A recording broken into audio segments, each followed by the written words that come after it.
3 mai 2024, une nouvelle journée mondiale de la liberté de la presse. Depuis un an, la situation des journalistes dans le monde, loin de s'améliorer, s'est dégradée. Enfermement, torture, assassinat. Depuis un an, le droit à l'information des populations à travers le monde n'est pas mieux respecté. Depuis un an, une information tronquée, mensongère parfois, et qui passe sous silence des faits que des dirigeants veulent garder secrets, continue d'être celle que l'on présente comme fiable. Pourtant, le droit à l'information est fondamental dans une démocratie. Connaître les faits, les agissements de nos dirigeants, les décisions qu'ils prennent, soi-disant en notre nom, est fondamental.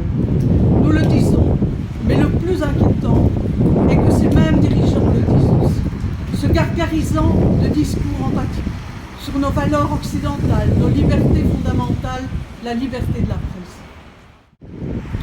Le président Biden excelle en la matière, mais il continue de demander l'extradition et refuse d'abandonner les charges qui pèsent sur le journaliste Julian Assange, privé de liberté depuis 14 ans et en prison de haute sécurité à Belmarsh au Royaume-Uni depuis plus de 5 ans, uniquement pour avoir fait son travail de journaliste, pour avoir publié des informations véridiques d'intérêt public.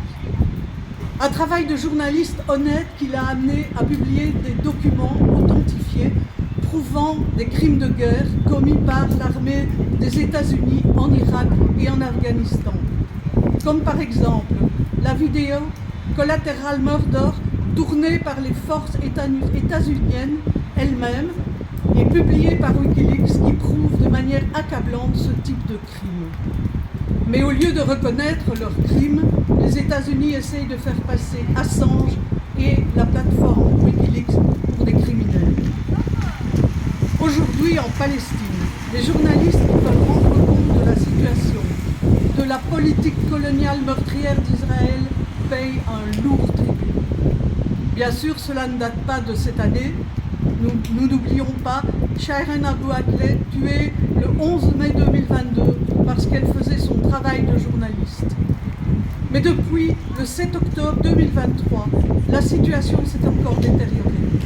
Les massacres perpétrés à Gaza, le maintien de la population dans la famine, la privation d'eau organisée, le manque de soins organisés visant à anéantir le peuple palestinien, tout cela, les dirigeants sionistes voudraient que nous ne le sachions pas. Pour cela, ils ont recours à deux techniques.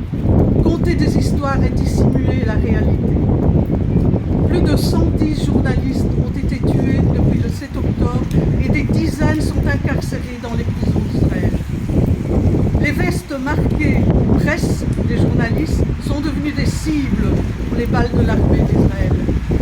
La population israélienne est maintenue dans l'ignorance de ce qui se passe vraiment à Gaza et pire encore, est abreuvée de mensonges. Et cela vaut aussi chez nous. Si nous sommes un peu plus informés qu'eux de ce qui se passe à Gaza, nous subissons aussi de plein fouet la propagande sioniste qui impose un contrôle de la presse accepté par nos dirigeants complices. Nous ne pouvons pas continuer à passer ces atteintes à la liberté de la presse sous silence et aurions espéré que les journalistes belges se montrent plus indignés et inquiets devant ces menaces qui pèsent sur l'information. Free Assange! Free Palestine! Free the press!